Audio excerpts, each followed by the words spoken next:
Hello everyone and welcome to tonight's live stream. Tonight we are doing a live stream all about... Hang on, that's the wrong logo. Wait, there you go. There we go. So welcome to tonight's live stream. Tonight is a live tutorial session sort of thing about all about widgets. Okay, so widgets is quite a large topic that covers quite a lot of details. So I'm going to go through how widgets work, what they have available to them in settings and what you can do with them, some little tips and tricks as well, and also a chance to answer any of your questions you may have about widgets that you may be stuck on or want clarification on if you're not too sure why things work the way they do. But we can answer those questions all tonight about widgets. If you have a question that isn't related to widgets, I'll ask you to save it until Wednesday, where we do our live stream every Wednesday about question time, where you can ask me anything you like then, okay? We have got chat open, so hello everyone in chat. We've got everyone on YouTube, Twitch, and on Facebook. Hello, Engage, Angus, Matt, Expod, and Underfunded Scientist. Hello everyone, Enrique. Hello everyone, how are we all doing? Hopefully everyone is safe and well. Okay, so we're going to start with the basics of widgets and talk about their setup, how you make them, and what their various settings do. And then we can go into a bit more fancier stuff in a moment. So, widgets are, if you don't know what a widget is basically a user interface element that is used to display information to the player. By and large, you can use them for other things, but that's typically the main reason why you have them. So, to add what we want, we go to Add, User Interface, and Widget Blueprint, and you can name it whatever you want. So, my approach to widgets is, when I'm doing heads-up display stuff, for example, is to have a main container canvas, which is my heads-up display canvas, and inside that I'll have what I call sub-widgets. So, for example, I'll have in here heads-up display widget. And this thing's going to be like the main container of my game, for example. And it starts off with a canvas panel. So by default, when you make a new widget, you can make it so it starts off with canvas panels as the main widget at start. You're going to hear the word widget a lot, unfortunately, because these are called widgets, these are called widgets, the main thing is called widgets, it's a lot of widgets. But you start off with a canvas panel. So canvas panels are often misunderstood and misused, so I thought I'd explain what canvas panel does. So a canvas panel is a type of panel. A panel is a place where you can store other widgets. And a canvas panel is a type of panel which allows for absolute positioning. What is absolute positioning? Well, for example, if I were to have an image here, I could drag this out onto my canvas panel or into my hierarchy here, and I can place this wherever I want inside of it, and it stores it in absolute position. However, when I say absolute positioning, it's not entirely 100% absolute, because it goes by its anchor. And the anchor is denoted by this little flower looking icon over here. And this anchor, basically what it does, it says I'll measure from the anchor how far away it is and keep it proportionate to that distance. So if I'm going to have something over here in this corner, anchor it to the top left. If I'm going to change it over here, I'm going to change the angle of it to match that as much as possible. And you can do that over here, or however you like. Okay. So get used to changing anchors. It's one of the common errors I see. People don't change their anchor. Make sure you change your anchor. So the downsides to not changing your anchor is when the screen size changes. So if you're especially making a mobile game, this is super important. So for example, let's say I've got here, this is my ammo bar or something like that down here, okay? Actually, no, we'll put it over here. So this is my ammo bar, blah, blah, blah. There you go. However, what if I'm on a screen with a much different aspect ratio?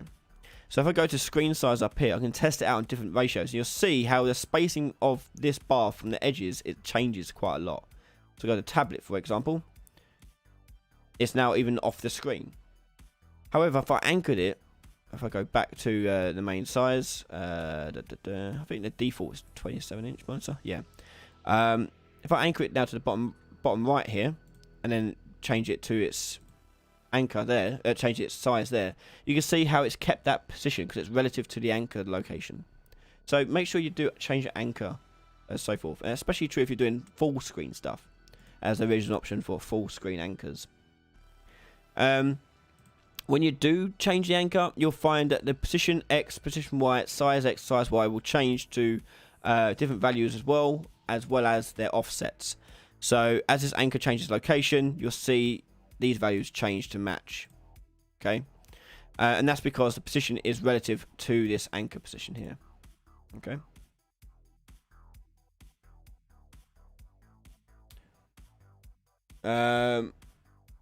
Oh crap! I forgot to push the button, didn't I? Let's start again. Whoops. Stupid button. I'll start again from scratch.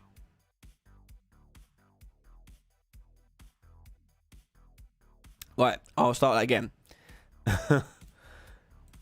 It'll be a lot easier now. You can actually see it. Okay. So on here, canvas panel is what you start off with, and the canvas panel, as I said, is something that uses absolute positioning. So wherever you place something in it, you can place whatever you want and place it around however you like. And what it does, it places it in position based on its anchor. So the anchor is this little flower icon you see in the top left by default. And the reason why it starts off in top left by default for a lot of these things, you'll notice that happen quite a lot, is that the way a screen renders an images is from top left across. Okay, so they always tend to anchor to top left by default. But obviously we can change all that around. So to change anchor, you can change it over here with this drop down to whatever option is best. Now let's say this bar is, say for example, your ammo counter. You put it over in the bottom right here. Delete this one. And this is my ammo counter. On this screen it looks fine. However, because it anchors in the top left here, it's relative to its distance from the anchor. So if I change that to, say, tablet, it's now hovering off the edge of the screen, which is not correct. So as the screen resolution changes and aspect ratio changes, that will affect that anchor. So if I go back now and anchor it to the bottom right, and then change it to that pad again, you see how it's kept it in the bottom corner because it's anchored to that bottom corner. So make sure you do change the anchor according to the location of your various things.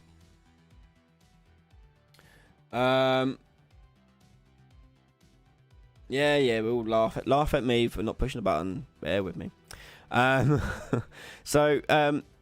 are super important, okay? And you can see how the position X and Y values will change based on the anchor because it's going by that location all the time. Now, if you change it to full screen, you'll see it changes to offsets.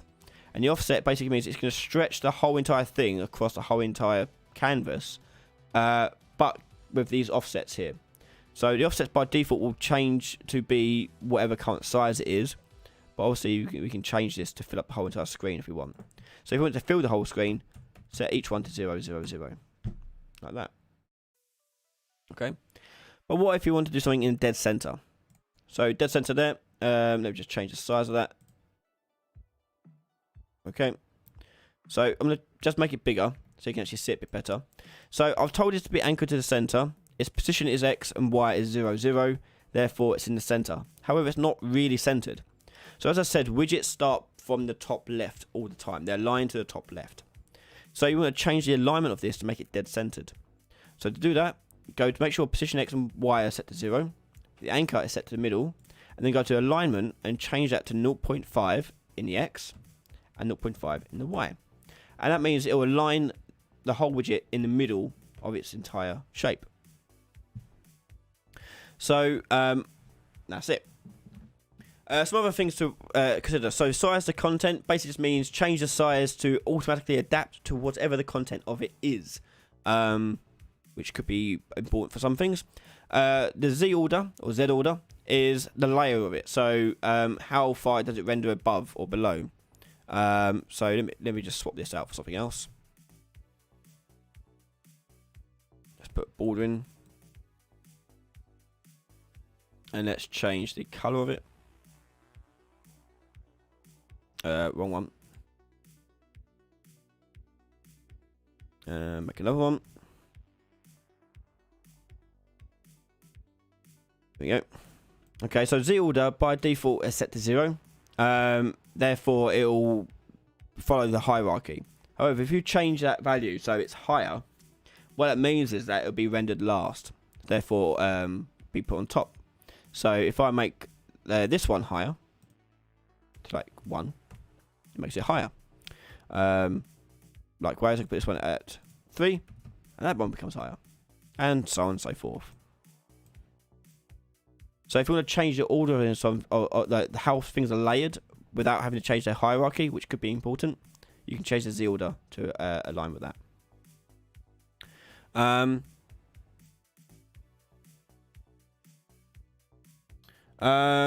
Greg Cock Gaming, am I right in saying widgets stay the same size when the resolution is different, or do they resize to match the higher resolution?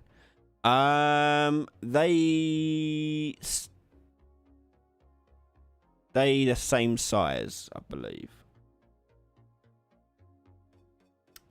I have to double check that, but I believe they stay relative to the size of the screen and resolution. So that you shouldn't notice them changing too much, just their location. I have to double check that and test that one out.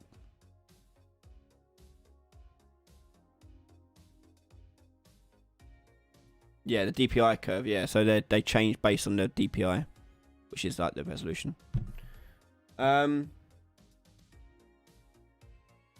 Okay, so next up. So there's the basic gist of widgets, okay? So making a widget, the main thing you're working is a hierarchy. You want to avoid dragging stuff out from here into this here, because you don't exactly know which panel you're putting it in. It could put in something different. It's a lot easier and a lot safer to drag it into where you want it to appear in each of these options, okay? So try and get used to the idea of dragging from your palette to your hierarchy instead, okay? Let me just clear this stuff.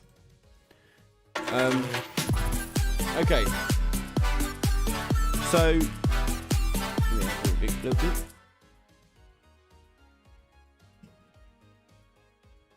So up in the palette, you've got loads of options, okay? So for the common ones, but also you've got loads more, okay?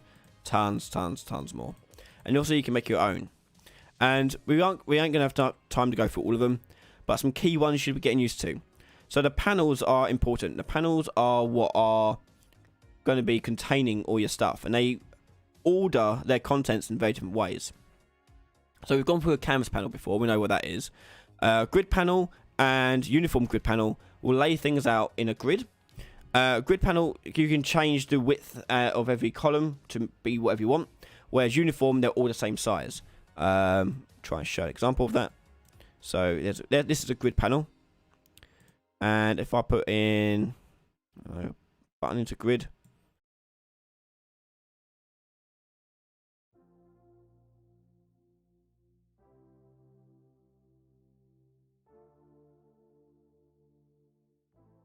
so I've got 3 buttons there. I can click on this one here and tell it to span multiple columns. So if I change that up, I don't think you'll notice it too much. There you go. So you can see it changing how many columns it spans over. The whole grid itself, in the hierarchy, let me get this window a bit lower. Click on here. You can change the amount of rows and grids it has as well by default. So if I wanted to, go on here. I can choose how many I have of each one, and this is sort of the width of each one. I think it is.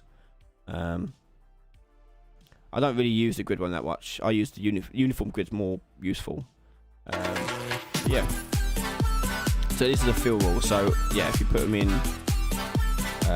border. Okay, and let's just. So I've got two borders there. They're both very, very small, but we can make them change how much they take over the screen and also it's it's not great. I don't like it that much. I much prefer the uniform one. Much more useful. Uniform is basically the same. It just doesn't allow you to change the size of the columns or rows.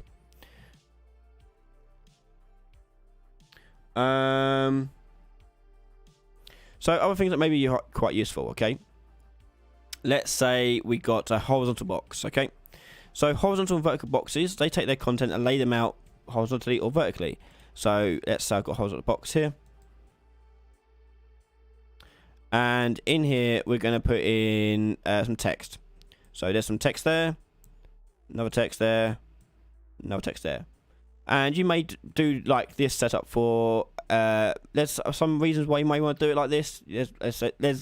With one thing you got to realise as well, and I get this quite a lot as well, is someone will go, oh, you did it that way. Why don't you do it this other way? There's loads of ways to solve the same problem. Like you don't have to try and be determined to try and find the one solution. There's multiple solutions. So for example, if you want to do this, you can do imagine this is ammo, for example. You do this one as the space in the middle, like that, and you have this number out of this number. Okay. So you can lay things out horizontally or vertically. Does the same thing but vertically. But let's say, oh, I made a mistake. I want to put a border around it, so I've got a background. So you can actually go over to the hierarchy here and right click and go wrap with and do wrap with border, and it will insert a border in and chuck all the contents into that border. So now I can add a background border color to my image here. Okay. Now when you're working with panels, they work with slots. So the things inside of them are called slots. So this horizontal box has 3 slots. And each of those slots have different settings, which you can find at the top here. So the slot here has padding, size, horizontal alignment, and vertical alignment. So let's say this text block here, we told it to change its padding. So padding changes how much space is around it and its parent. So if I change it padding to have 10, you'll see it space out padding of 10. You can change it for left, top, right, and bottom to have all individual different values. So you may want to give this one a padding of, say, 20 on the left, but not anywhere else. Next, you've got size. Now, size auto will just make it fit the same size as its content, basically. Whereas if you told it to fill, it will fill up the whole entire available space it has. So at the moment, we've got a lot of unused space. So this block here, everything to the right of it's unused. So I hit fill, this will push up and make sure it fills up the available space. But if I told everything else to use fill as well, they will share that same space equally. Okay. Sorry, talking a lot.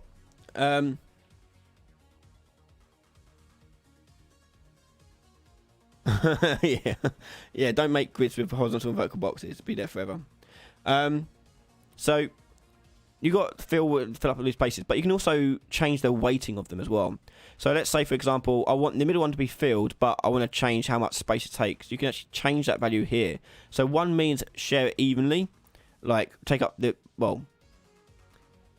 it's relative, but yes, take it up evenly if it's the same as the others. But if I put it as 0.5, it will take up half as much space as its relative cousins here next to it. So it makes it half the size. I can change its alignment as well inside the slot. So this slot inside the horizontal box can change its alignment. So at the moment it's stretched across to fill horizontally and vertically. If I change it vertically here to be just centered align, you can see it squishes it and keeps it in the middle. I'm going to do that to bottom, top, whatever I want. And same goes for horizontal here. So to the left, to the right, to the middle. Stretch. So if I put this in the middle and want it to be text in the middle, middle, And I'll change the justification of the text to be centered as well. And I want all this text to be in the middle as well. So in here, I'm going to change that vertical alignment to middle. And I'm going to change its justification to the right. And then this one, I'm going to go to this one, centered, and keep it to the left. Okay, now I've got this. Now this one's got a padding of 10, or was it 20, on the left. So this one I'll put padding of 20 on the right.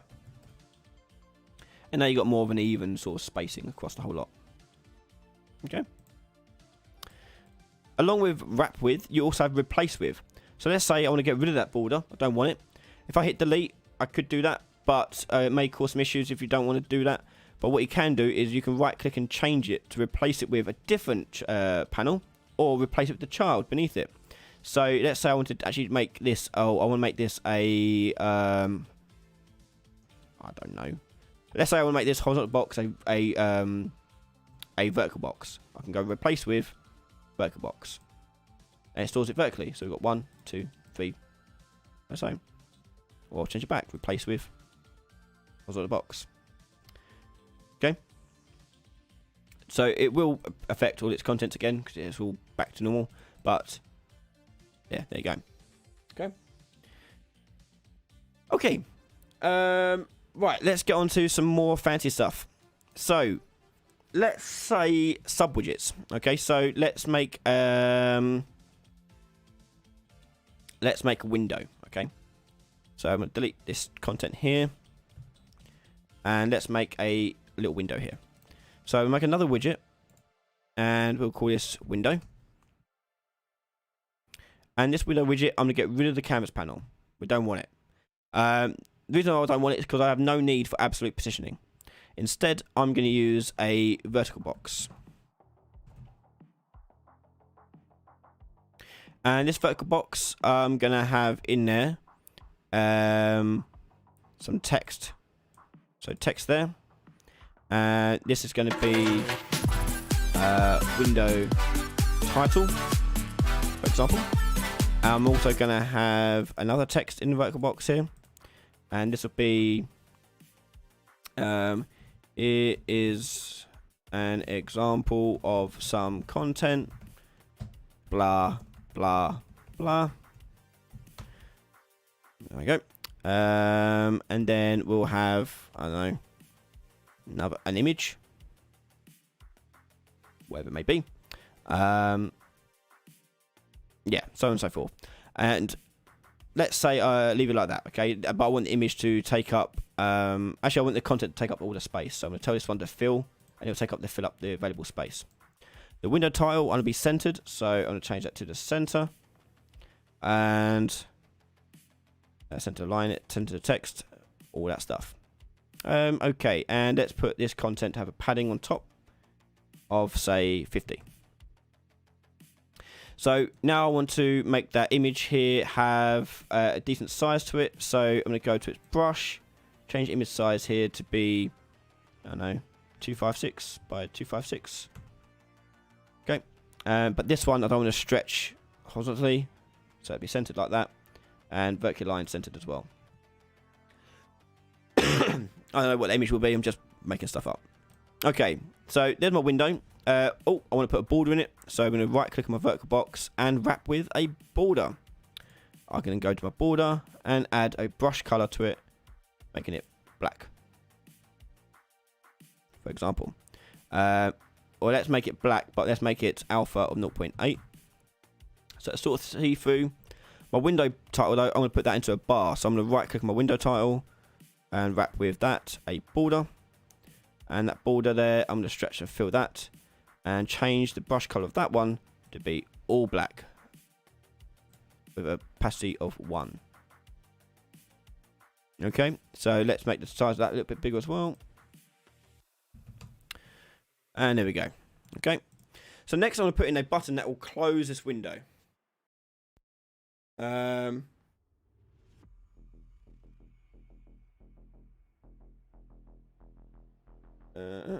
Okay, I see some questions. That's what I'll try and answer questions at the end, probably, because it's going to get a bit crazy otherwise. So let's say I want to make this window have a close button like you would do in Windows. So in here we're going to put in a go to my window title here, which is this border here. I'm going to right click on that and wrap with an overlay box, or panel rather. The overlay panel allows you to stack content on top of each other. So the content of the overlay box by default is set to be aligned to the left. I'm going to make this fill up the whole entire thing, like so. I'm then going to put a button into my overlay. So I'll drag it on top of my overlay, and there's my button. I'm going to put this to the right hand side, so align it to the right and stretch it. No, just align it to the right, and that'll do. We'll change the size of it in a second. That button will put in some text, and we'll put in a big X into it. The button will make red, so I can change the background color to red, and we'll change the size of it as well. Let's go into our text here, and to change the size of it, we need to right click and wrap with a size box. And in here you can override the width and height. So I'm going to change that to let's say 100 by 100. And the text we'll put in as center aligned, center, and make it a bit bigger. We'll change it to 40. Okay, so you've got a big X there too. We'll make the window title centered there. Okay, so we've got the button here, which is going to be a close button. Now, whenever you're making a widget in your game, you need to think about what parts of it will change throughout the game based on what's happening. So one thing that will be happening here is they'll probably maybe changing the content, the title, and maybe the image. So what you want to do is make sure that each thing here has a name that's appropriate, that you know what it is, and its variable is ticked. So this would be window content.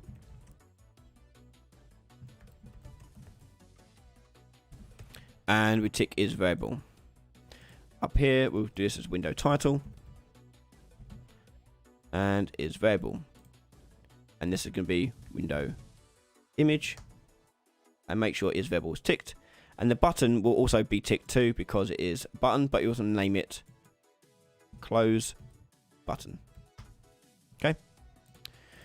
So we've got close button. Now, one thing we can do here is go to our graph, click on our button, and this is the graph view of the widget. And this is where you code your widget to do stuff. And it comes with pre-construct, construct, and event tick. Pre-construct is called in the game an editor, so you can see the changes you make as you're making them. And construct only happens in game. And tick, you should know what tick does. Ticks all the time. What we're going to do in here is make this button close this and remove it from the parent. So I'm going to go to the close button here and go on clicked to add an on clicked event to it. Once you've got that, I'm going to drag out and do remove from parent. And that will target this individual widget. So this whole widget will then remove itself from the memory of the widget and completely destroying it. Command save. Close that. So I go to my heads up display now. I can add that widget to here. So let's do that. Window, and I'm going to drag window out, and there it is. Now its sizing by default will be nothing. Okay, it won't match it. You have to size it yourself like this, or you have it sized to content, and it'll fit its content wherever it may be. Let's say I want it to be a fixed size. So a good way of doing it is visualizing it on here and seeing roughly what size is over here, size X, size Y. Let's get it like so. Not worry about the text here, we'll make it wrap in a second. So let's say 600 by 775. Okay, so I'm going to go edit the window. I'm going to wrap itself with a size box, and in there you can override the width and height to whatever you want. So the width here was about 600. Let's do 615. Height was about 770, so let's do 770 and hit compile. And if you want to see how it looks in here with that size actually there, change it from fill screen to desired. and it'll look and keep the proportions that you have set up. Now obviously this text is overlapping. Click on the text, scroll down, and you'll find the option to auto wrap text, and it'll wrap around the map. The window.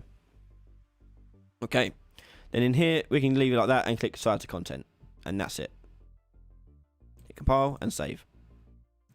So let's add that widget to the screen. I'm just going to do a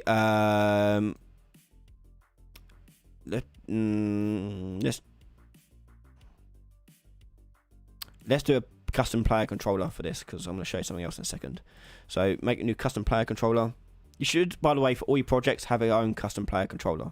My player controller, and I'm going to tell our game mode to use that one.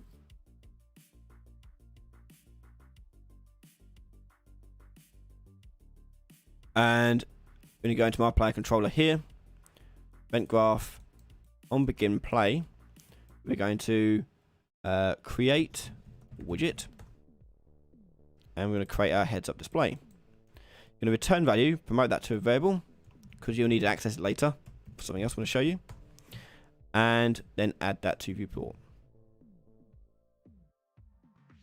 Oh, save. Okay, and close. Then that should hopefully just show up. Yep, there you go. And if I click the X, it'll remove it from the parent. However, there's no way to get it back up yet. We'll work on that in a moment. So that's how it works. It's removing it from the parent. The HUD is still there. It's just removing it from the HUD. Okay. So to show you that, if I go into HUD here and just put a border into my canvas panel and stretch that across, and change its brush color to be black with an opacity of 0.6, and put the Z order of that to -1, so it always appears at the bottom. Okay, and there's my HUD. So that's that. In my player controller, I'm just going to change the input mode as well. So set input mode to in this case, we go UI only. Yeah, UI only for this case. And then player controller will be self, because this is a player controller. Widget to focus, you can drag it in your heads up display if you want. It's not a big deal in this case. And we're going to tell this thing to show its mouse cursor. So set show mouse cursor. True. And actually, we can see what we're clicking on. Okay. Right, so let's go for a bit more fancy stuff now.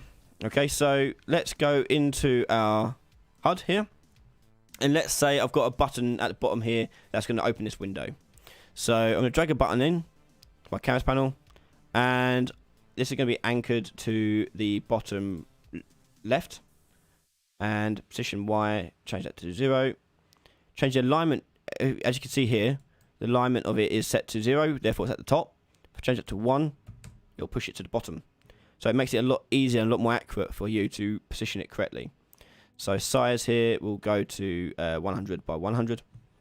And we'll position it slightly off center, 50 by 50. Oh, -50, sorry. Okay, so this button is going to control this window appearing and disappearing. Hit compile and save. So on that button, we're going to change the name of it here, and we call it the window button. And this button here, we'll change the color of it to green. Why not? And what we're going to do is we can go down the bottom and tell it to have on-clicked event. With the on-clicked event, we're going to make it a show that window and toggle it off and on, basically. But we're going to do something fancy with it. We're going to add an animation to it. So on my designer view, you have animation at the bottom here. I'm going to go click on animation, and we're going to do window show. And with it selected, we're now going to add a track to it, and we're going to add this window. So click the window, go add track, and choose window. We can now add various tracks we want to do with this. So I'm going to add a track for its transform, and in the transform you have access to its translation, which is basically its position, rotation, scale. So I'm going to make it basically zip into this button here. So on translation, I'm going to change it to be down here somewhere. Okay. And hit the add button on my translation to set a keyframe. Afterwards, we're going to move it to 1, push it up, hit on the transform there, and you should, let's move it again, hit key, and that should, why is it not setting?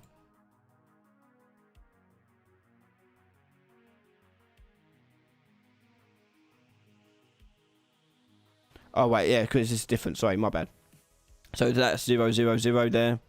Let's move that back up here. That's its difference. So that's fine. So here at the start here, we're going to make that value changed here and down here. And we're going to set the keyframe by clicking the little plus icons in the middle here. It's annoying it's quite small, but you can drag these values down to get roughly where you want to be. Then on scale here, we're going to add a keyframe there, go to the end, add a keyframe there. And on the first keyframe here, we're going to change the scale to 0 and 0. So now the animation looks like that. It goes zip, zip. I'm just going to change the position of that a little bit, so increase it in the Y.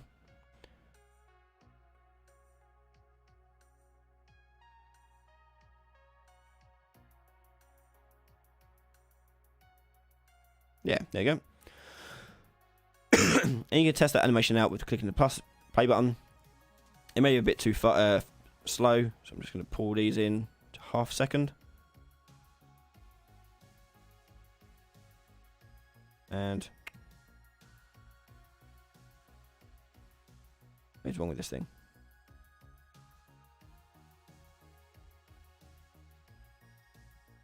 Oh, well, let me change that. Oh well, doesn't matter. Hit play and you'll see it do that. Okay. So next we're going to maybe because I've got that there, that's why. Okay, so now we've got that working. We can add something else to it. We can add a shearing to it as well.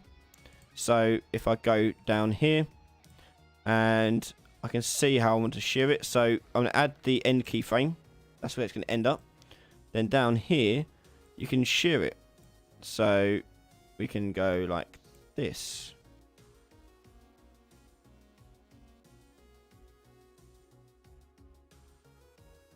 Yeah.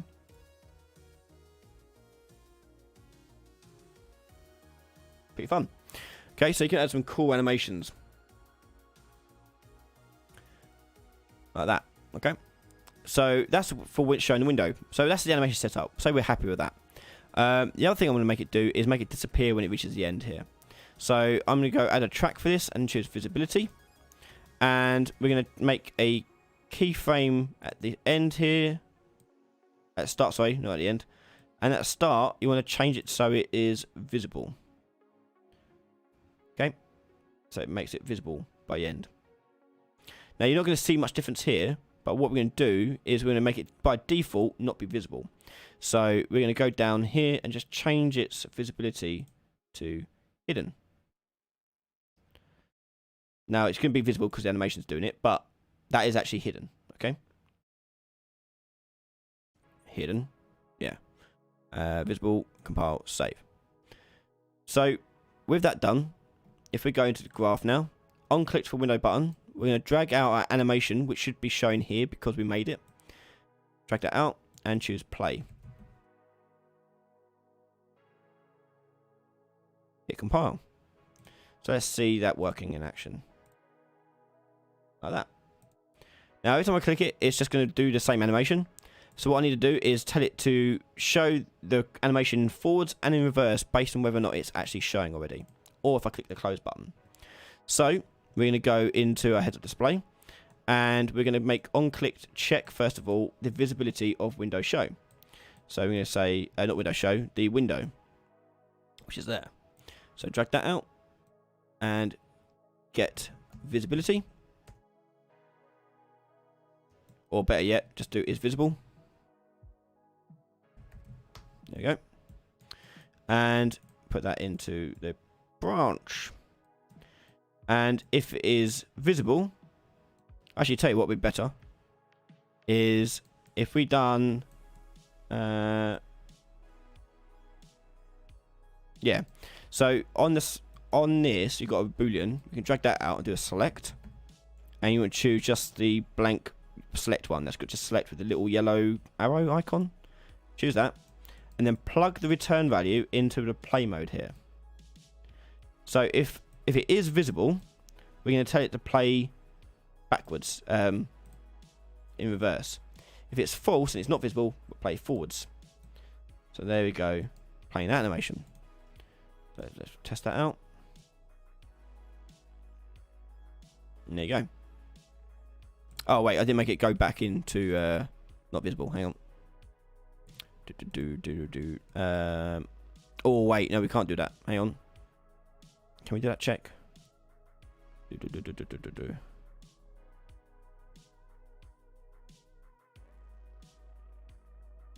Okay, I'm going to make a keyframe here. So this one is going to be set to hidden. And this one, I'm going to move it forward a little bit here and change that to visible. So when it goes backwards, it will be hidden again.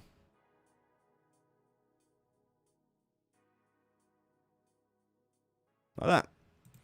So now we want also the close button to do the same thing.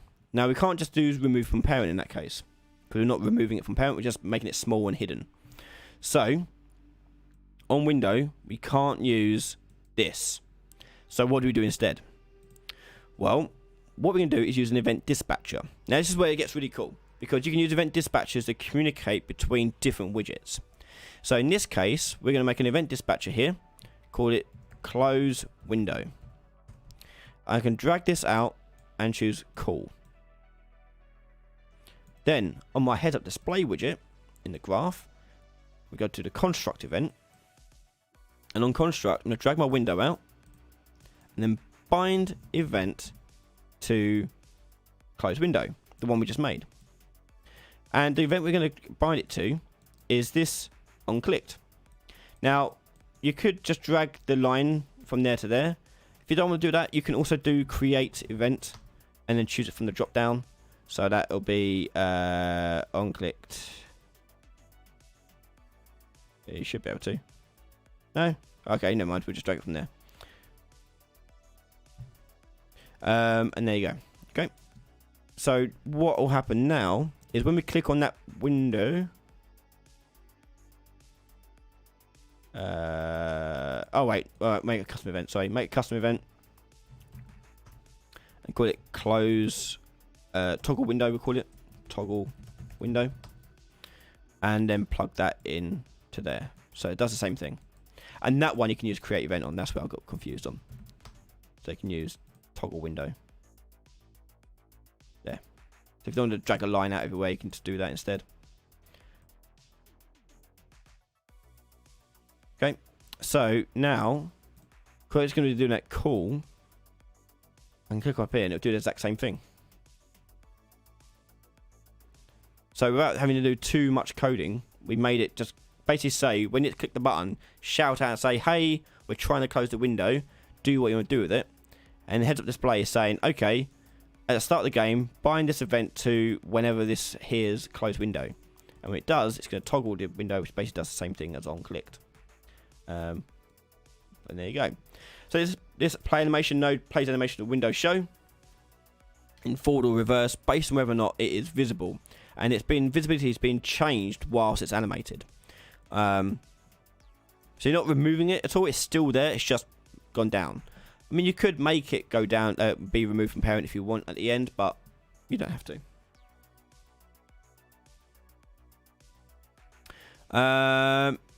Okay, so next we're going to go back to the design view to show you one other thing on here. So on the animations, you've got loads of things you can do to it, like adding tracks and stuff like that. But you can also do extra funky stuff with the animation of it by using the graph editor. So you go to the curve editor here, and you can click on the, in this case, the let's go to the scale, for example. Now, this is the default sort of curve it will do. Okay, this sort of curve.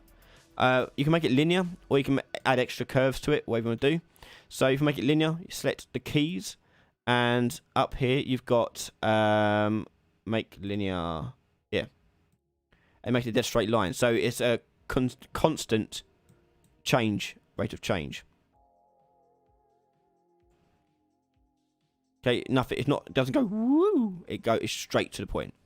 If you want to change that, just select them again. You can choose auto. You can also then change the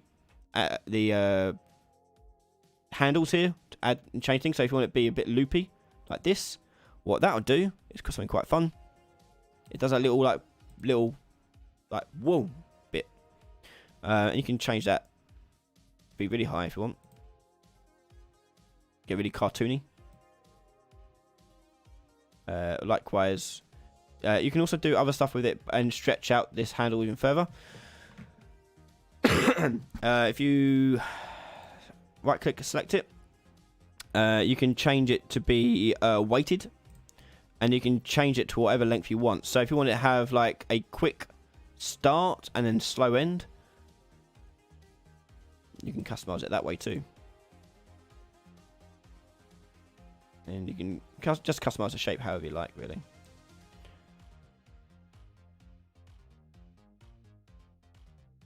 Maybe I want that one to have like a fast end.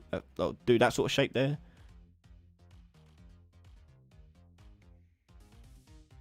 I don't know. You just have a bit of fun with it.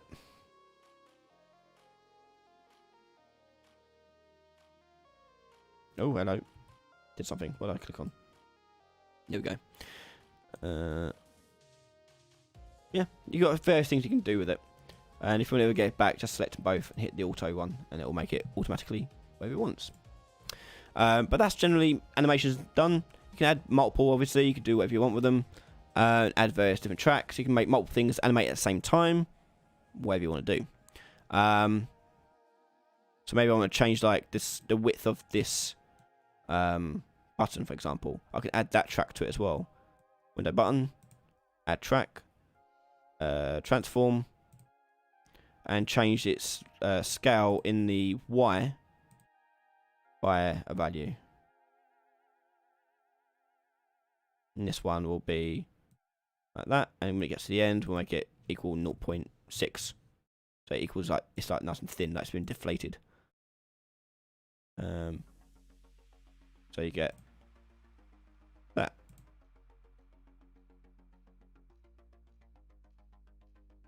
Okay, so quite a few cool things like that. Right, let's pause for a second and just see if they've got any questions over on the chat. So if you have any questions about widgets, chuck them into the chat. We'll answer them. Obviously, we've barely scratched the surface, but I'll try and answer the best I can. Gaming in slow motion. Could you add video player to widget, or is that something for materials? Yes, you can. So when you make a video, which I don't have a video I can use. Hang on. Let's see if we can find a video.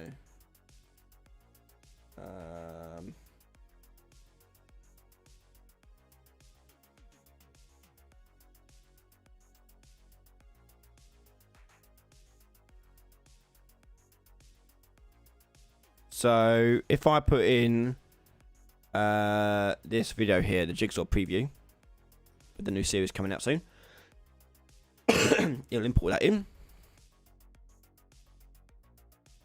and you want to make that into a media texture. So you need to make a media.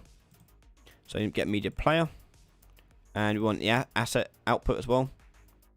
Oh wait, I misread it. Meant to click it, unclick it. Sorry. So this will be video player.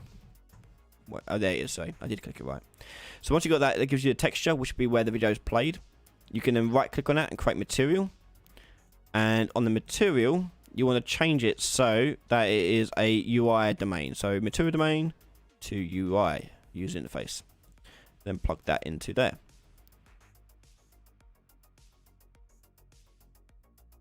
Then on our video player, we're going to tell it to load the Jigsaw preview, which I've got there. Okay. Hello, so I thought I'd show you showing the video for the jigsaw, and that will be played through this material. So then on my widget over here, we'll make the window have it here. So on the window, this image here, click on that, and down here you can change which image it uses, and you can include that material. So that is the video player material. Hit compile and save, and it should play through that. I have to tell it to play first. My bad. Hang on. You have to just plug it in. I've forgotten how you do this now. How do you play this? I forgot how you play it.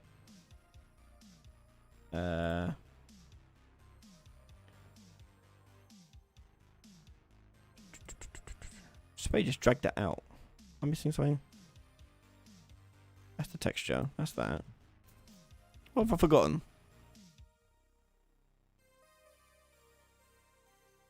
You know when your mind just goes blank?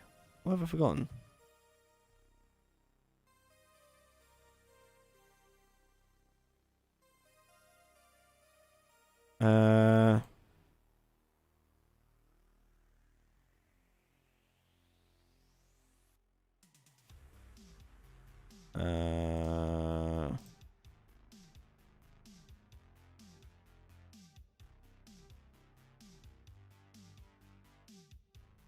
How have I forgotten?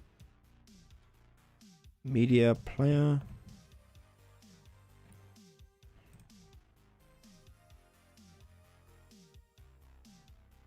Yeah, media player object reference we need. Alright, well in here, you can go over here, we'll just add that here. Media player reference, I remember now what you gotta do. So over here, that'd be a media player. Compile that, and we'll just set that to, there we go. Not on tick, sorry, not on tick. On construct.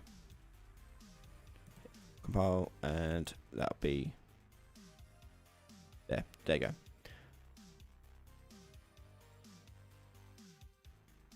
It should play. I'm missing something. I've done it before with my work. I did it for like a college work. But why is it not working?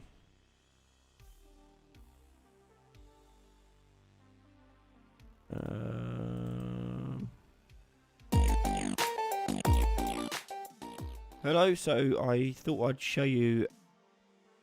Push play.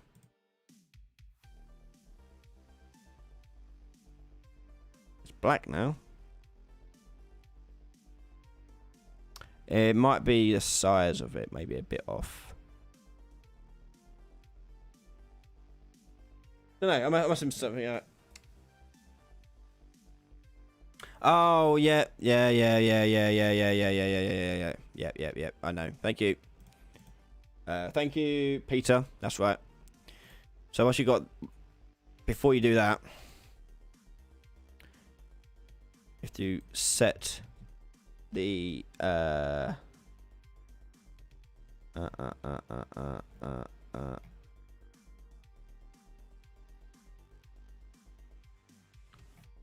what's it called? Hang on. Video. Media file.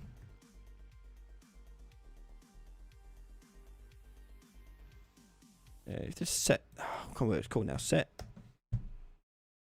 Not media options.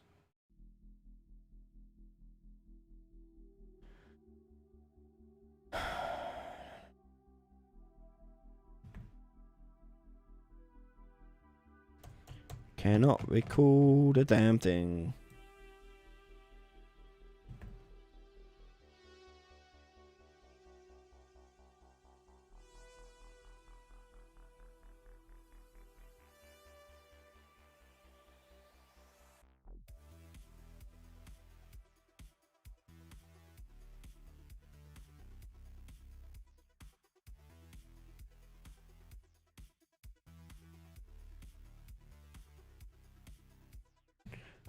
What have I missed?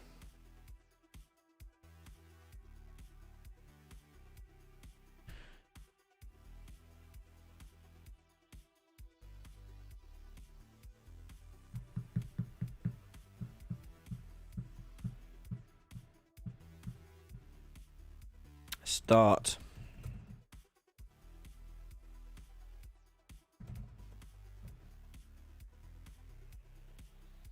No. Cannot remember any of this. Set.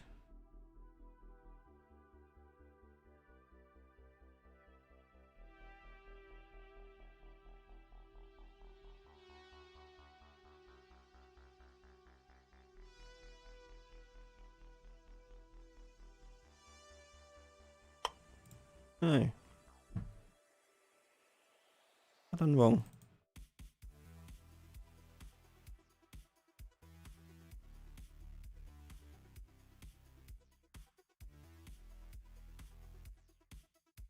Nope, that's not it.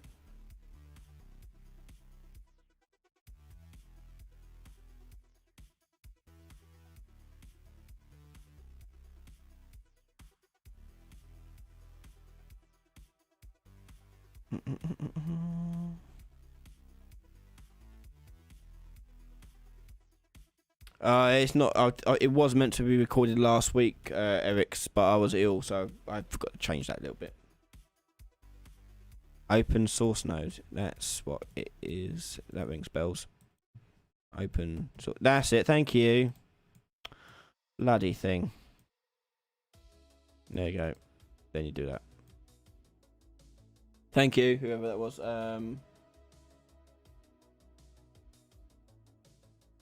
Who was it? Gaming in slow motion. Thank you. There you go. It plays. Okay. Someone asked before as well, can you do YouTube stuff? You can't. It has to be a video. You can stream a video file from a website. So if you've got your video file on a server, you can do that. So that's what I had to do for my last project that I've done that used this stuff. But yeah, you can do it like that. Okay. Any other questions about any other widget stuff before I go into any further? Anything else? How to reset a button style. Okay, so mess about with button styles. So we've got a button, so we'll use that. So with the buttons in the graph, if you want to set their style up, what you can do is you get the button and you can drag out from there and set style. Oh, if I spell it correctly. And when you do that, you get a data structure. You can drag that out. And you can choose make button style. And then you get the different types of buttons you can do. And if you go like make normal, you can make a slate brush from that. And you can then decide what it has for whatever needs. So if you want to change it in runtime, you can do that here. Side note, if you see it on this list in the details panel, this goes for all of UE4. If you see it in the details panel, it means it's a variable that can be changed. Okay, so you can change anything that you see in this detail panel. So yeah, do that. I'm going to show you something else that's quite cool. Okay, if you want to make your own custom button, well, I don't have to. Okay, because you know we said on our window here, on click of close button, call close window. Yeah. We also did the binding, didn't we? On our head-up display for this. Okay. However, there's actually another method. In the design view, if you see, if you use any kind of event dispatcher, it becomes an event down here. So close window. So I can actually click a binding on that, and it does a binding here when I call close window. So I don't need to do this bind event. So way I've used this in the past is I've made custom buttons that react without having actual buttons that call this event and then do whatever the hell I want. So rather than toggle window, I can just do that. And it works exactly the same. So all event dispatchers appear in that bottom as well. And that's how the button widgets actually work. They're event dispatchers when you clicked, hovered, all that stuff. So yeah, make an event dispatcher here. It will actually appear inside the designer view down here, which is really cool.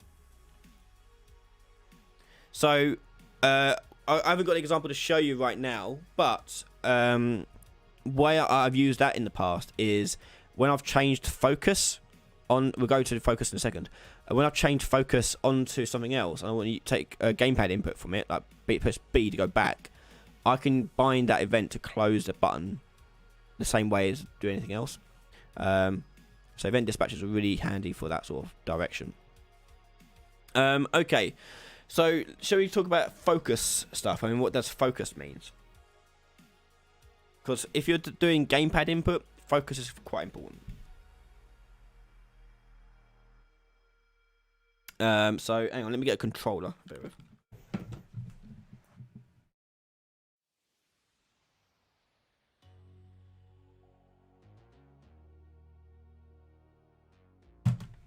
One controller later. How do you use widget switches? I'll show you in a sec. We'll do it now, actually. Set up with a controller input. Oh, I've run out of. Hang on, I've run out of USB ports. I need to get my hub. Hang on, bear with me.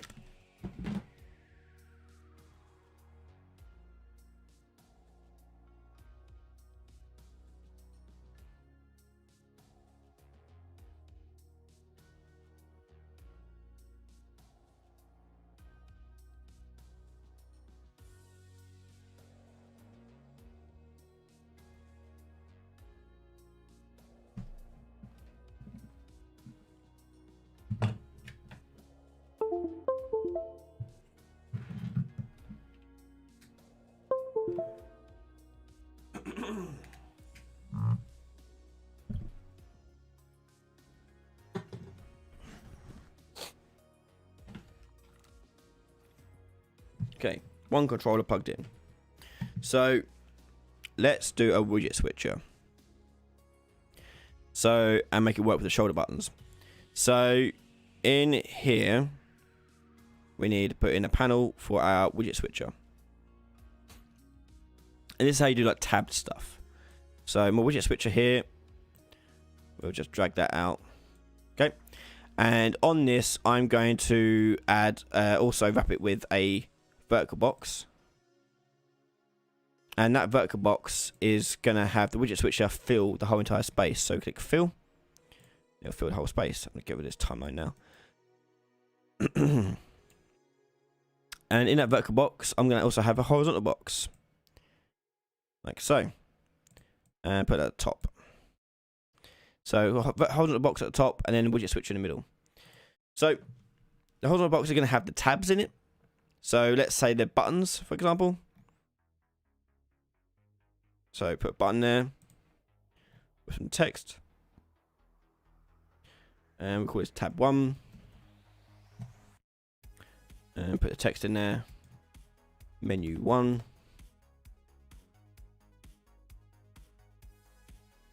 Okay, and we'll put another one in there too.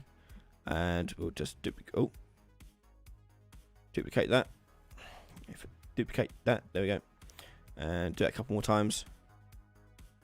We'll leave it like that. We'll do only 3.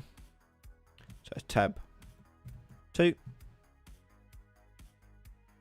And tab 3. And let's just change the text to these ones so they're a bit more exciting. And let's spread them out a bit as well. So in this one we'll go padding of say 10. Padding of 10. Padding of 10. And we'll tell the box to be center aligned. Like that. Okay, so we've got buttons and we've got the widget switcher. The widget switcher has its contents. So let's put some contents into it. So I'm going to add different coloured borders basically. So we're going to have a we'll have a red. Oh, hang on. A red one. And a green one. and a blue one. But these could contain whatever the hell you want. Okay, but there's my widget switcher.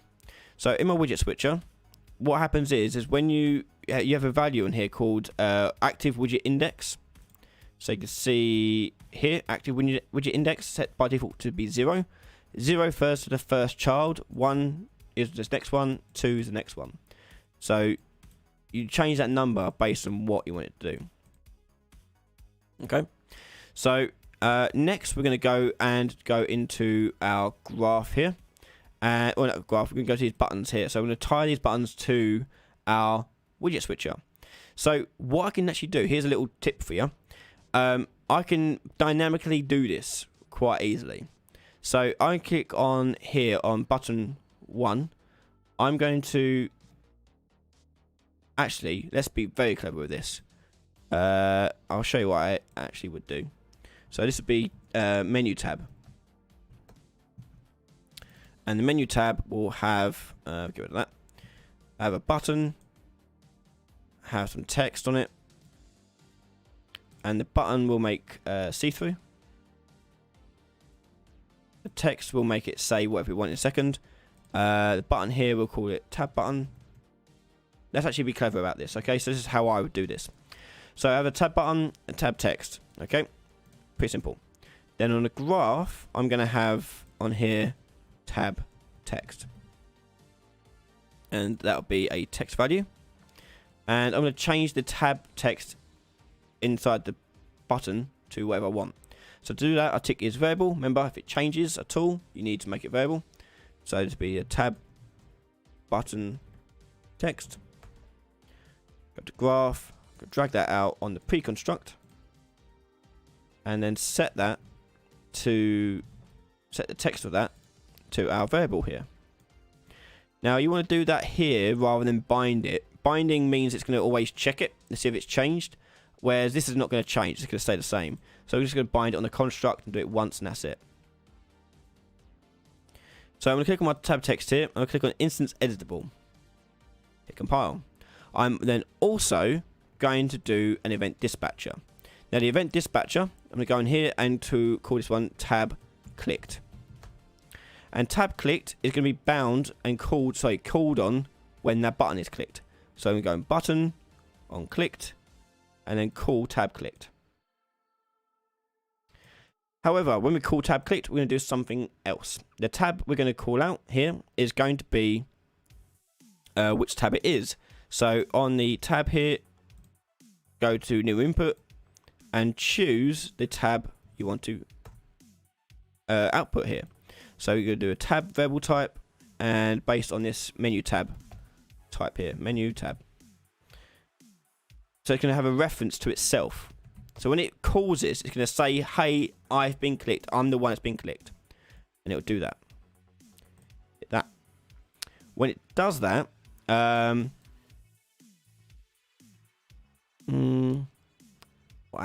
actually, we could cut a corner here. If I get parent, yeah, we'll get parent. So we do that instead. Hang on, tab clicked. We'll change that from that. We'll change that to an int. That's it. That's better. So get parent. We'll get the parent that this tab is part of, which is that horizontal box. We're going to get the children of that horizontal box, and we're going to find get child index. Sorry, get child index, and the content is going to be self. So where is this self inside the parent of the child? That's the parent of this widget, and that will return that value. So when I click it, what it's going to do is, so it'll look at this parent, which has got 3 items in it, and if it's the first one, it'll output 0. If it's the second one, it'll output 1. Third one, it'll output 2. Because it's looking at the parent widget, and the parent widget refers to the immediate one above it. So tab 1 will go to horizontal box. So that will be there. Hit save, and that'll do that call there. Close that. Back on here, we're going to replace these ones for my custom ones, which you'll find in user created section. There. And menu tab. I'm going to there. And we can put in the name of it over here, tab text. menu. We'll actually put names in it. Home. This one would be player inventory. And another one for options, whatever it may be. And we can tell each one of these to be different padding.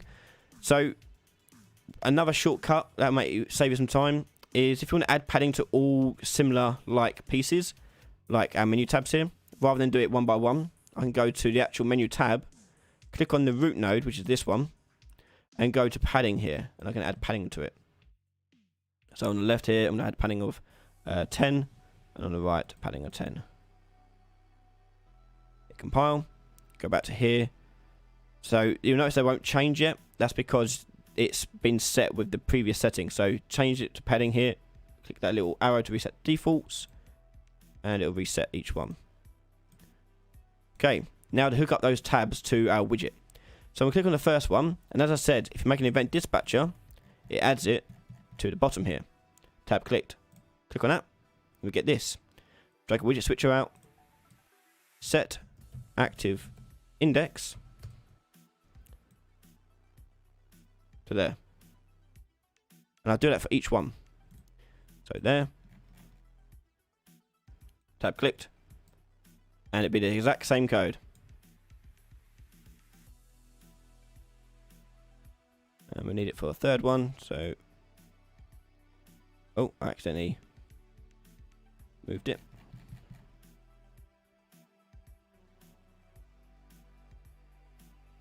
And that's it. So these buttons will now trigger difference in the thing, hopefully. So push play. Okay. So it's a really easy way of making widget switchers change based on menu tabs that you make custom-wise. Using event dispatchers quite usefully. You can make them communicate to other widgets really, really easily. I say that's very little code. Okay. And let's say I want to make one that has also a quit game. So let's make another one here. So I'll make another one here. And this one is going to be called quit game. Quit game. And this one I'm going to go down and do on tab clicked. But rather than do the same thing here, I'm going to say quit game. So now when I click on that one, it will close the game. So switch, switch, switch, close. Really easy. And you do other things like toggle the whole thing off, whatever you want to do. Okay, so that's tabbing. Okay, but let's try and get working with a controller. So the controller works by focusing. First of all, is there any questions? I'll see if there's any questions about that.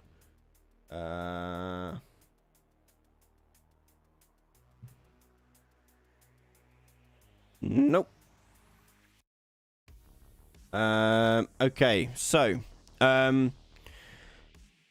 right, controllers and focusing. Focusing is a pain in the butt. It takes a while to get used to how it works. So when this thing is made in the player controller, we've told it to focus on the heads-up display. What you want to do is when it's focusing on heads-up display, first of all, you have to make sure the heads-up display is set to focus. You do that by clicking on the main heads-up display node here, right at the top, the parent one, and make sure it's set to is focusable. Tick that. Then you want to go to the graph, and you want to do a on tick event. Now the reason why you want on tick is this. You want to check whether or not this thing has focus at any point, because when you add focus, it may not do it as quick as you want it to. So you can't put it on construct, you can't put it on pre-construct. You do have an event on here called add to focus path, but it's not entirely good to use because focus also triggers with children. So for example, if I hover over this focusable, it says if you set to true, it allows it to set the focus onto it, but it also means that its children can also be focused on too. So if I were to say add focus to a child inside of it, it will also trigger this again and just get in a loop. It's adding to its child and it's stuck to a focus path because it adds its parent to the focus path as well. I know I'm not explaining it as well as I could be, but we'll carry on to see if it makes any sense. So we use event tick instead. So on the event tick, you want to do has keyboard focus, and if that's the case, we're going to take to focus on our widget switcher horizontal window. So we want to take the focus on this button first. So I'm going to go to my menu tab, this one, and set focus.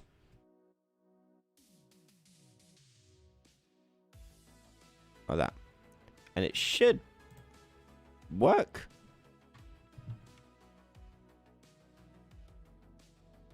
No. Well, hang on. Oh. Yeah, as I said, you have to make sure it's set to be focusable. So menu tab, root here, is focusable. The rest of it should be set to focusable. Yeah, focusable. Right, let's try it again.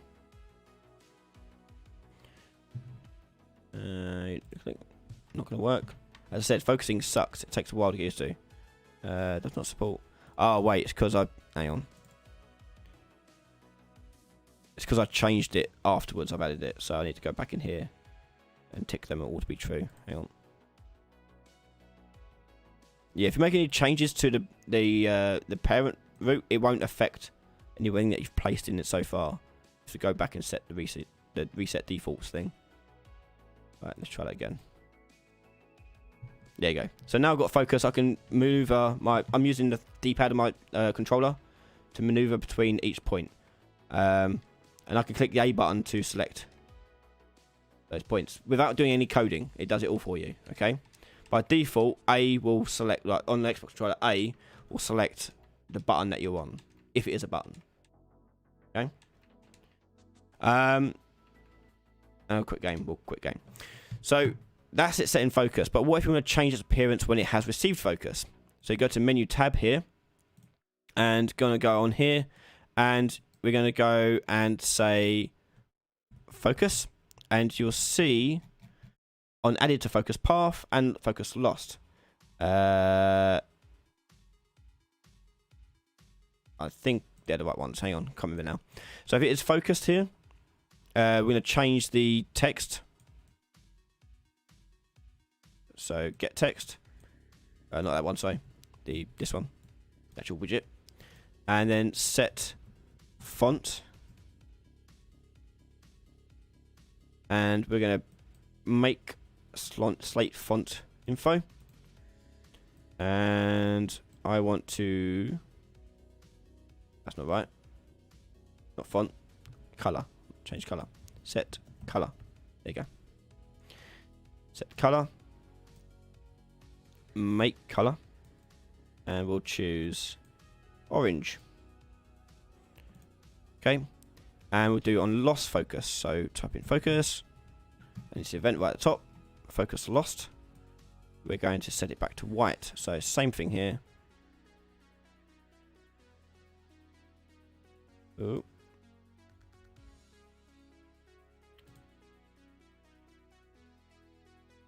And I think that'll do it.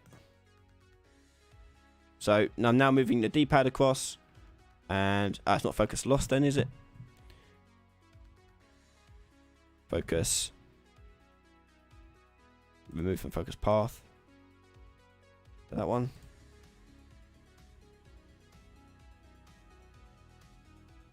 Yeah, it's that one. So remove from focus path is the one you want, and that changes that. Now at the moment, when I get to the end of home, it doesn't cycle around it. So if I want to cycle around that, we can do that too.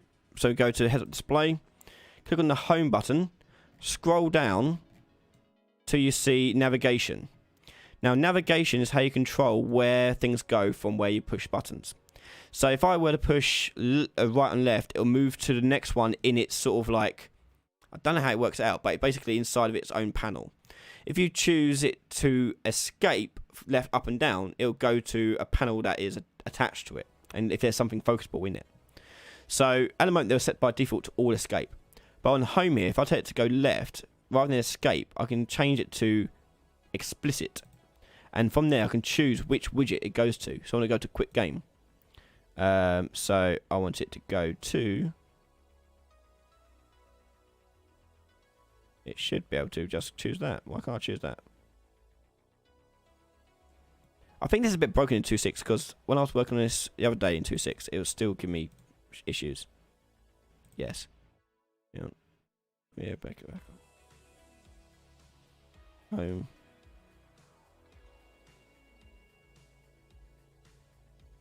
What? Custom? Explicit.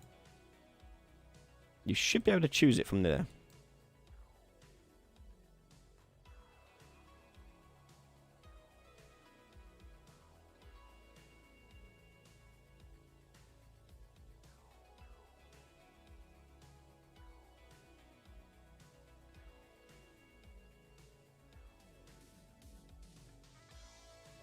Oh, wrap. That's what we want. Sorry, going dumb. Wrap. If we want to leave the widget, you want it explicit. Huh? Oh wait, I typed to the wrong one. Hang on. You can tell it's getting late. Escape. That one is wrap. Oh, wrap. That's wrapping that one. And that one. Yep. Okay.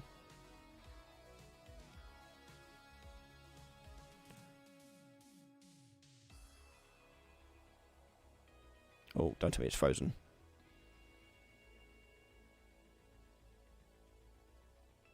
Oh, there we go. Okay. So, it should... Oh, you stupid thing. It should wrap. I say, focusing is a pain in the butt.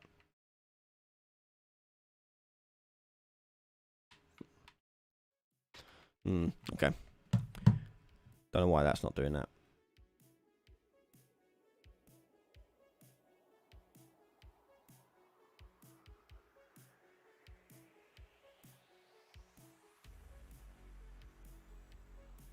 Don't know.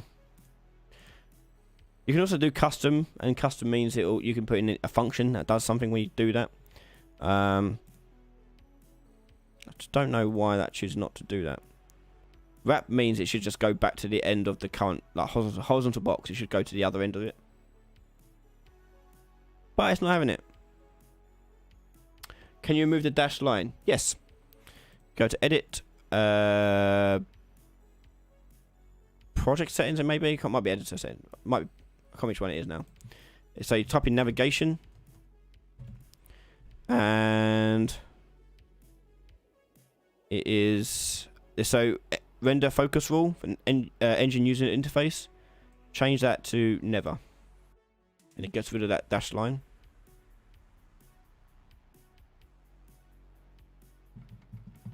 I don't know why the wrap ain't working. That should wrap. Not playing ball tonight. Yeah, no, not a clue. Nope, no, don't know. But hey ho, it is what it is. So a few things about this navigation stuff. So left, right, up, and down. They're pretty obvious what triggers that. So arrow keys on the keyboard or D-pad controls on the gamepad. Next and previous don't have gamepad inputs. They're only enter and escape on the keyboard. So if you're hoping to use next and previous for your gamepad, you are mistaken. You can't do that unless you go into C++ code and add it onto yourself. So what I've done in the past, we don't have time to do it tonight because I want to wrap this up now. Is I've done a system where it stores a breadcrumb of where you've gone in the player controller, and when you push back, it will remember where you've gone to before, so it goes previous to next one. And I'll store it like an array. I'll probably make a video on it at some point, but make like my own custom breadcrumb system, which is again available in C++ code, but not in Blueprints. But I'll show you how to do it in Blueprints. As I say, we've barely scratched the surface in widgets. There's tons of stuff.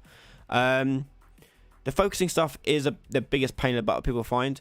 The main issue people have with it is they don't, like I showed you, I would forget, and it is easy to forget, to tick the is focusable button. If it's not focusable, it won't find it. So you need to make sure that's ticked on. If you don't know, by default, it's in this top node here. Make sure that top node there is set to focusable, is set to true. That's the main reason why it doesn't work for people. Once you've got it set to focus, then you can take a look at something, which we did here. Okay. In this case, the menu tab. But yeah. What else? Any last questions? Actually, we'll take some last questions. We'll have to end it because there's so much to go through in one video.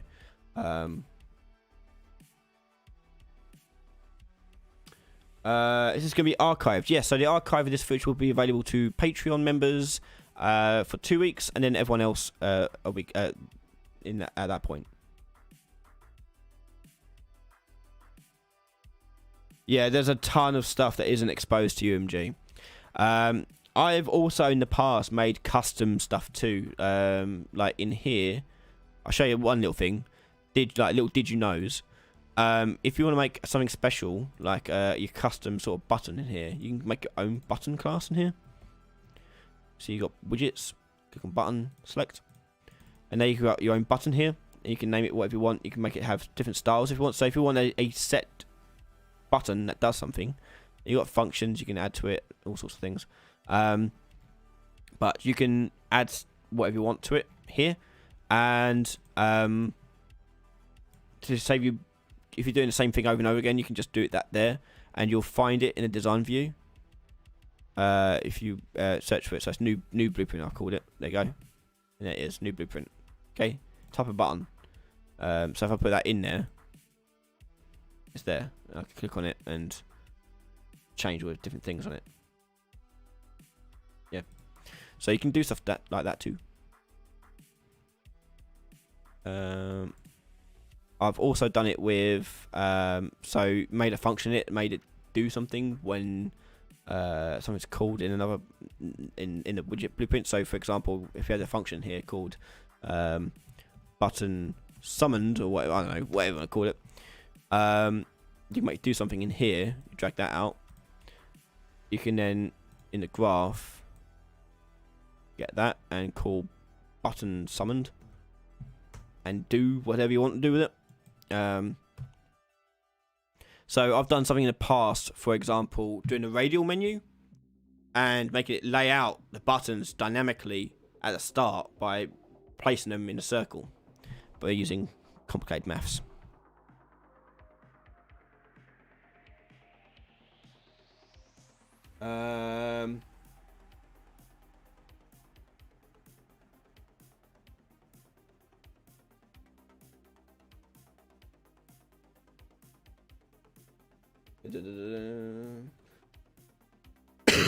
Okay, any other questions quickly before I sign off? How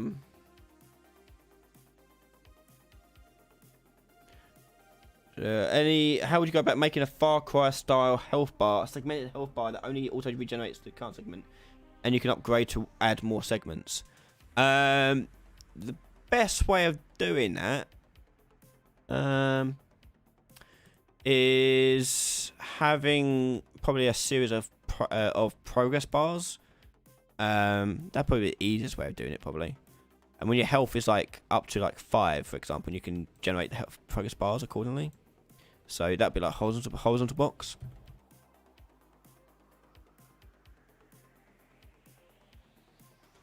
Like that.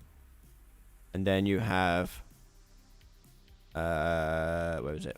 Progress bar. Like so. And we'll do 2, 3, 4, 5. So all to fill. And all to have padding on the right by 5. You get that sort of appearance? No? And each one has its own progress, so you can customize it how you want. So if the player's health is say 5, all of these will be filled. Okay, and you have to do the code obviously to work that out and do that. And then if whilst the player's health is say like 4.5, this one will go down, And if it's between that range and this one, or you do like some code in the progress bars, again, I'll probably make it a custom thing. So I'll make it like a sub widget and say like if the percent is between 0 and 1, wait a timer and then recharge it. If it's 0, then leave it blank. That'd probably be the way I'd do it. Again, maybe quite cool to do a video on it in the future. How do you like regenerated health, like that?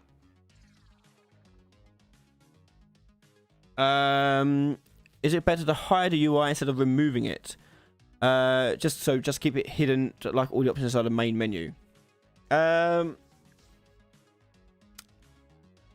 It's better to. It depends. Like everything else, it depends. There's no harm in removing it, but if you were to keep it, keep in mind that's kept in memory. You're forcing it to keep in memory. Whereas when you remove, what happens when you remove a widget from parent? What's actually happening is it makes it invisible, so you can't see it. And if it's ignored long enough, it gets deleted from memory. It's still in memory the whole entire time whilst it's been removed from parent, but then it goes into what's like a heap basically. And then once it's that, after a certain amount of time has passed or memory allocations reached its limit, it'll delete it if it hasn't been reached. It gets rid of the oldest thing first, so it'll get rid of it. Whereas if you have it on the screen hidden, it's always going to remain in memory. So for efficiency's sake, you can get rid of it. But that's if you're like being super conscious about memory usage, maybe. Obviously, it doesn't take up much memory to hold this widget, but it depends what you're doing with it, I guess. Actually have a sidebar main menu. If you've got a sidebar that animates in all the time and things like that, you can do the animation on itself and make it slide in, rather than like what I did. So what I did here was I made the animation on the HUD here, but I could have as easily put the animation on the window itself. So I'd make the sidebar animate at the start of its life and slide in and then slide out and then remove itself. But yeah, that'd be the best way of doing it.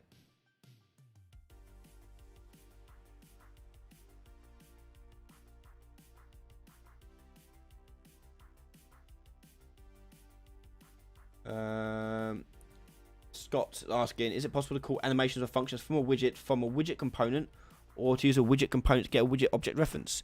Yes. So we didn't even mention that widgets can also be included as part of a character or an actor. So for example, on your player character here, I could have a health bar above their head, for example. So you add a widget component. So when you add a widget component, you have to select what widget it's going to have. So over here, you can choose the widget class, and we'll choose like window, for example, wherever it may be. There it is. And I won't go through all of this because we haven't got time, but you can create this in here. If you want to access a function inside of that, obviously you can't just drag the component out because that's a component. What you need to do is get the widget class of it. So get widget class. No, well I missed. Widget. Get user widget object. Sorry, that's it. Get user widget object, and then you have to cast to it because this is a generic class. You need to cast to a specific one. Cast a window, and then I can call any function that's on it. So a good thing to do is have this done at the begin play and store the reference as a variable so that you can call it whenever you want. But that'd be the best place to do that.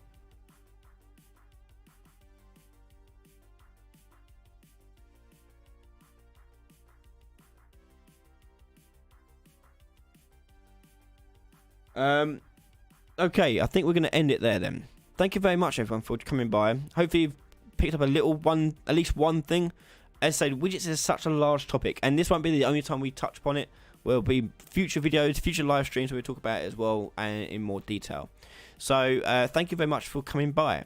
If you want to watch more of my content before anyone else, head over to patreon.com/RyanLately, where those who support me get rewarded with loads of videos well before anyone else, months ahead.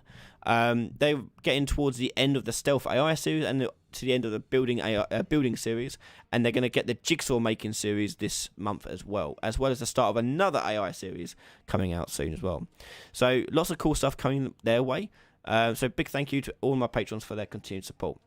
they will also get the archive of this video, this live stream, straight away, whereas everyone else will have to wait 2 weeks. So keep an eye on that. Every day we're releasing new content, so keep an eye out on the channel. Make sure you're subscribed, got the notification bell set up, because every day there's new content coming out, be it archives, live streams, or just plain old videos.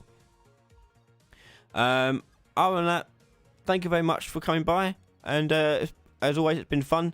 We have got question time on Wednesday, like as usual, and next week, next Saturday, we return to Retro Remake and making our Legend of Zelda game. So join us next Saturday for that. That's going to be lots of fun. I'm really excited about that game. I really want to keep playing, making that.